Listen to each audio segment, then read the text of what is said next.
The Diecast International Builders, or DIBs, have invited the community to join them in a Porsche build. I have these two beat to hell old Hot Wheels Redline Porsche 917s, and I thought it was time to try and restore one of them. I kind of looked them over. This one, the greenish goldish one, is in really rough shape. So I ended up going with the blue one, as you see here. Obviously, I needed to order new glass for these. The front glass wasn't terrible. I mean, it was bad, but might have been able to bring it back. But the rear glass was missing. So ordered some replacement glass from Second Chance Redlines and proceeded to take this thing apart. And you see the back wheels, there's that little suspension piece in there that the wheels are supposed to be attached to. The back axle had broken free from that, which also added to how horrible this thing looked. There's not much to it, as you can see. The posts are the usual Redline, super tiny little posts. There you see the back wheels are falling off. So what I decided to do is go ahead and drill out that suspension, separate it from the base, and then just reattach that axle. And so there you see me drilling that out from the base. And that came out really easily. It was no big deal. I do end up throwing that base in a 50-50 mix of lime away and water. It was in there for a couple minutes. This video is heavily accelerated in this portion, and you do have to keep an eye on it, as I mentioned in one of the short tips videos I just did, in case this little chunk looks familiar. Because you don't want it to turn black on you. You don't want that metal to turn black, because there's no coming back from that as far as I can tell. So once the base was cleaned up, I decided it was time to tap those posts. And yeah, it's a 172 drill bit and tap.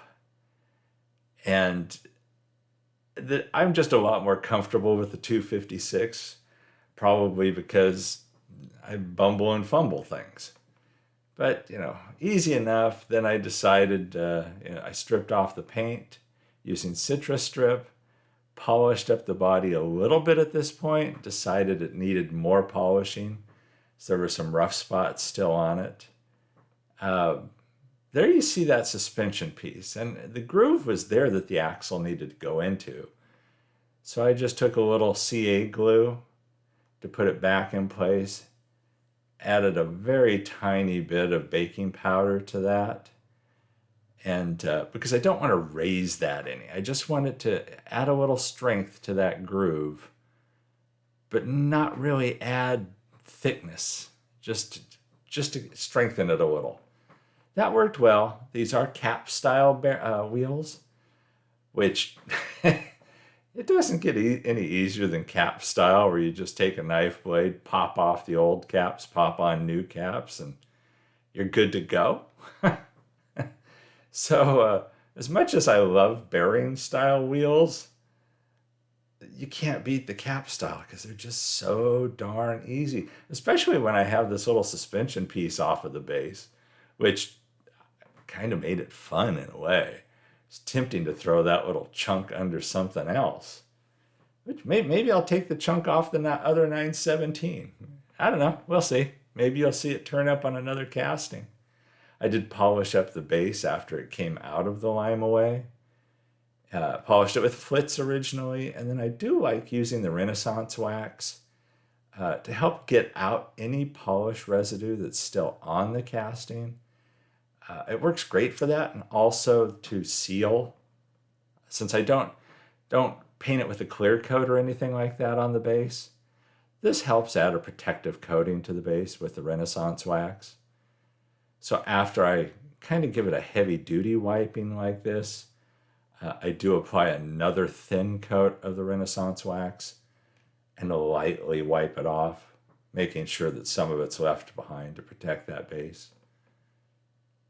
It's time to drop the suspension back in.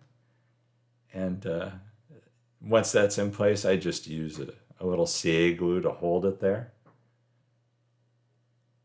And if it looks like I'm pressing kind of hard, it's because it kind of popped on there, which worked out great. Something about how I drilled it and how it's shaped, it was just a luck. It wasn't anything intentional. So there you see the polished base upside down rolling around. I did one of those little round, I don't know if they're supposed to be like tail lights or exhaust. I don't think they're tail lights. So I have to assume that's supposed to be exhaust. But to be completely honest, I'm not positive, but I did take a little rhinestone, flip it over, and CA glue it in place to replace that other one. It's interesting because the other casting didn't have any, or either of the little round nubs back there. So it would have been easy to restore that one and not even realize they were missing. There a second ago, you did see how I masked off the back half. And then I did hit the casting with metal cast, Duplicolor metal cast blue. Threw a really nice dark blue color onto this. Sealed that with a clear coat, a gloss clear. And here you see me with replacement glass. I always have problems with replacement glass for some reason. I don't know. It was a very nice piece of glass. There was a little bit of flash in the holes on it, and so I just took a pin vise and cleaned out the holes on that, and then it worked fine. There's just a little nubs on the seat section that need to go in there. And I did have to trim up the seat's edges just a tiny bit to fit in that glass properly. But otherwise, the front half of the glass drops in great. The back half of the glass is just an odd duck, for lack of a better way of describing it. It's weird the way it fits. I believe the real glass, original glass, must have a pin on it to go into the back, very back of the tail section to hold it in place. This replacement didn't have that. So I did end up using micro crystal clear to just kind of help anchor that. And again, it fits. It fits well, but wonky. I'm thrilled with how it looks. I'm thrilled that you can see the polished engine through it. There you see, I realized as I'm doing this, I failed to paint the back section black, matte black, and red for the taillights. So after I do that, it's like, oh yeah, I forgot that. I thought I was finished. So it just took a few more minutes to paint that black. Get it looking just right.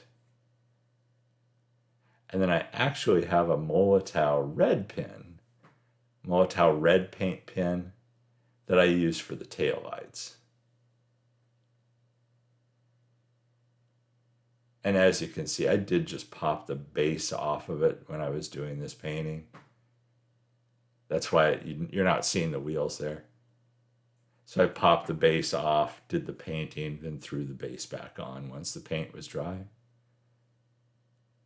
So there you see where we started. I did use that blue one. Still have the other one. I'll figure out something to do with it.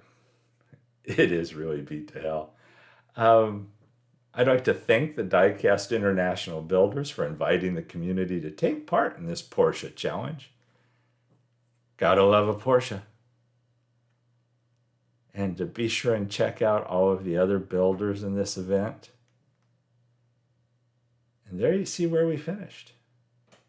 I'm pretty happy with the color. It is darker than the original color, I do realize that. But I was really happy with that dark blue metal cast. I thought it gave it a pretty good look. and it made the glass really separate a little better. Yeah, see, I did the taillights. Almost didn't. There are some glamour shots coming up here in a second. It's hard to tell which way it's going. Thanks for watching these videos, everybody. Stay safe and healthy out there. And I'll catch you in the next one.